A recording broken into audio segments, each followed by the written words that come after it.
L'hebdo-parleur, 7 jours de lutte dans le viseur. Voilà comment le pouvoir tolère nos luttes, locales, sectorielles, dispersées. Eh bien, pas de bol pour lui. Aujourd'hui, nous changeons les règles du jeu.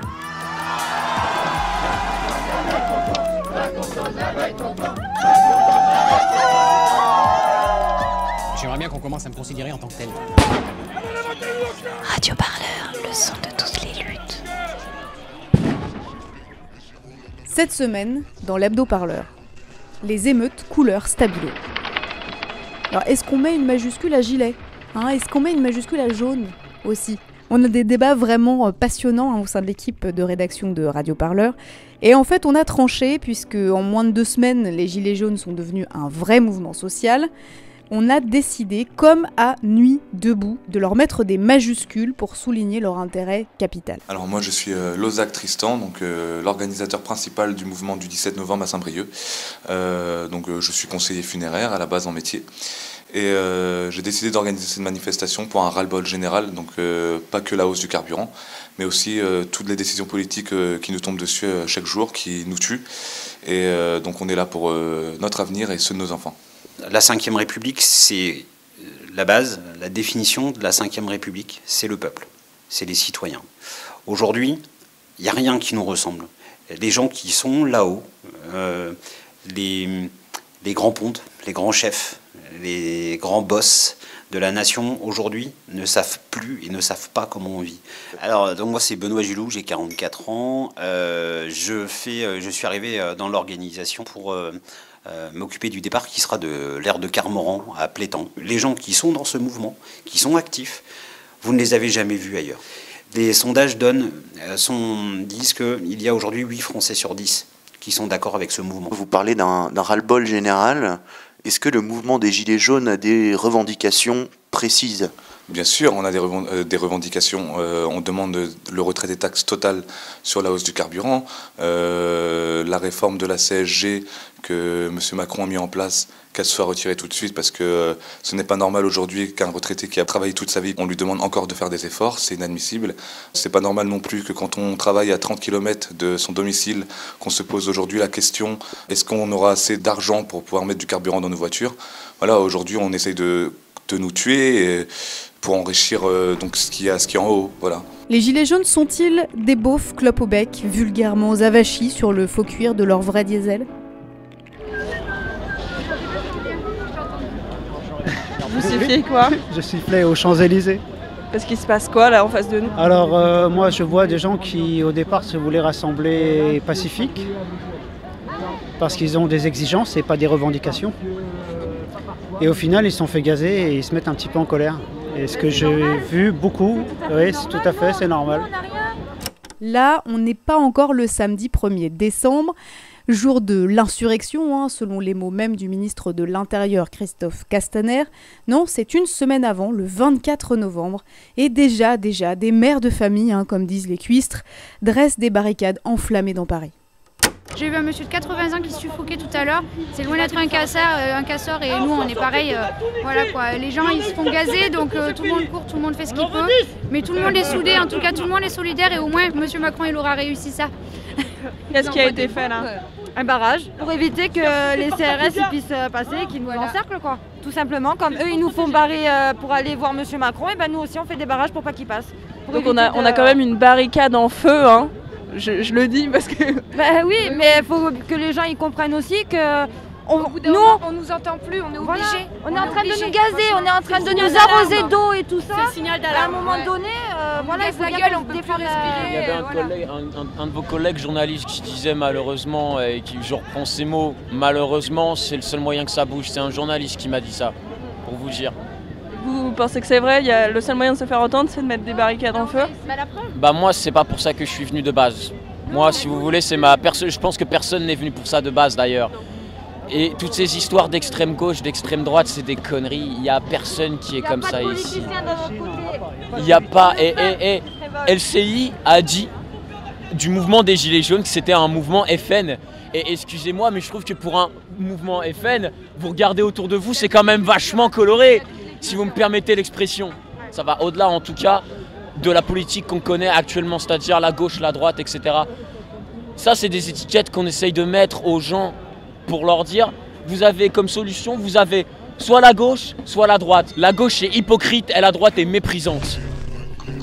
Jusqu'à l'île de la Réunion, les participants et les participantes aux différents barrages routiers dénoncent la vie chère. Cher pour les pauvres, cher pour les petits, mais pas pour les riches à qui on supprime l'ISF. Cher aussi pour les classes moyennes qui n'en finissent plus de se déclasser. Nous voilà donc sur l'île de la Réunion, dans la commune du Tampon, au rond-point des Azalées, un rond-point d'habitude très fréquenté par les automobilistes, mais qui a été envahi par les gilets jaunes qui discutent, qui se sont installés au cœur du rond-point pour pique-niquer, pour faire de la musique et évidemment parler des revendications qu'ils ont pour leur île. J'ai 2 enfants, j'ai 2 petits-enfants.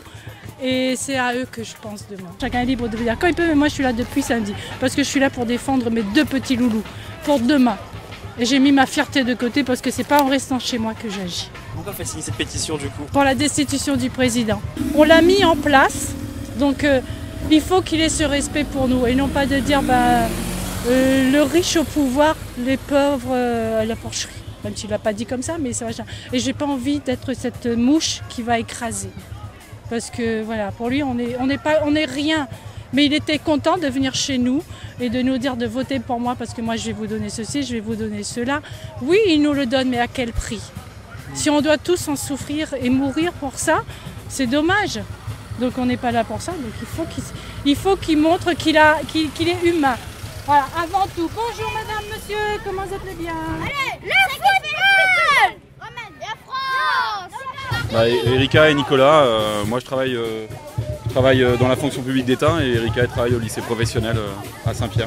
On partage pas forcément, moi je partage pas forcément toutes les revendications, mais en tout cas se battre pour des augmentations des salaires, au moins des minima sociaux, ça me paraît essentiel. Et puis oui, alors, madame, vous avez une pancarte, ouais. Dites-moi ce qui est écrit dessus. Macron, serviteur des riches, arrête Pimanou, rend l'ISF d'abord. Pourquoi vous avez écrit ça? Parce que c'est vrai, parce que la première réforme qu'il a faite, ça a été de rendre l'ISF. Et puis nous, depuis le début, on n'arrête pas de raquer. Et puis voilà quoi. Et c'est pas juste. Moi, j'appelle pas ça une justice sociale. C'est la redistribution à l'envers, quoi. Donc c'est contre ça surtout qu'on manifeste et qu'on s'oppose, quoi. C'est qu'on voudrait une politique redistributive et puis que l'argument qui consiste à dire on va faire de l'écologie, ce soit une écologie qui soit mise en œuvre dans le cadre d'une politique juste, quoi. C'est-à-dire pas ponctionner sur des dépenses contraintes, comme c'est le cas de l'essence par exemple, et plutôt aller chercher les ressources là où elles sont pour mettre en œuvre une politique beaucoup plus ambitieuse qui nous incite à avoir des comportements plus respectueux de l'environnement.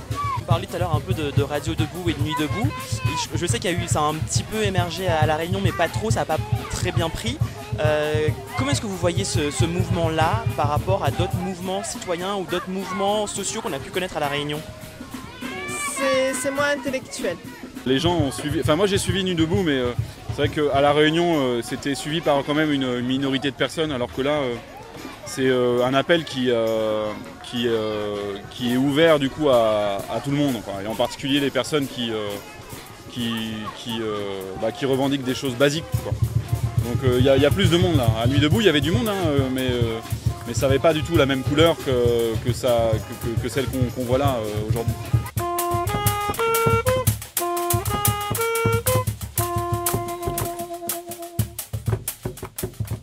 De barrage en barricade, il y a aussi quelques discours fachos qui traînent, il y a des drapeaux français, il y a des écussons vendéens, il y a aussi des mecs qui crient « Les flics avec nous !» et puis à côté d'autres qui leur jettent des pavés. La France, quoi.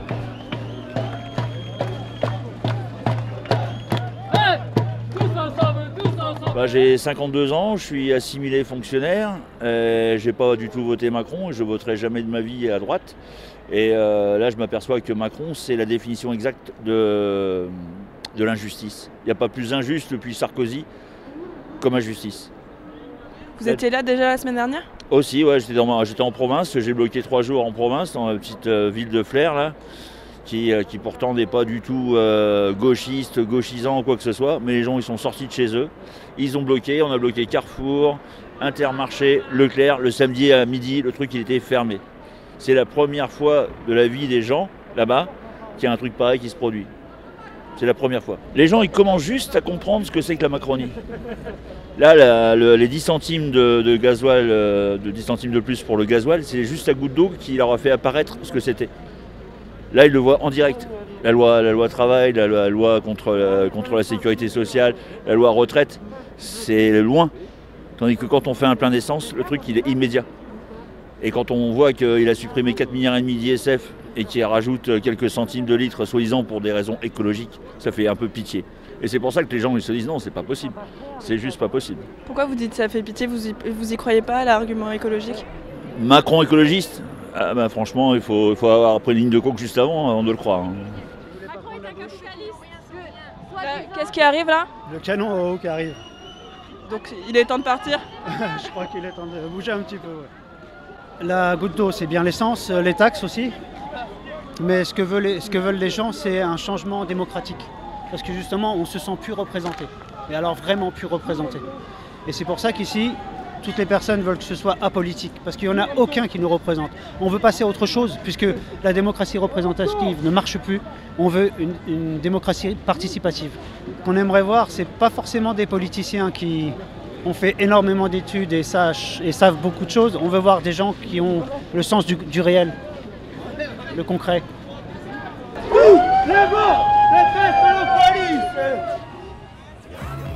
Mardi 4 décembre, mardi prochain donc, Radio Parleur sera sur les ondes de Radio Campus Paris, en direct comme tous les mois pour la mensuelle, et on posera la question $1 million.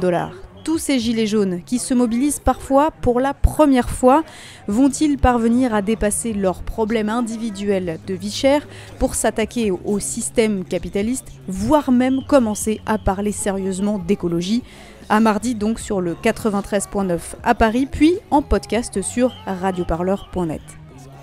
Donc alors là, la première revendication principale auprès de M. Macron, c'est le Nutella à 1 €, d'accord?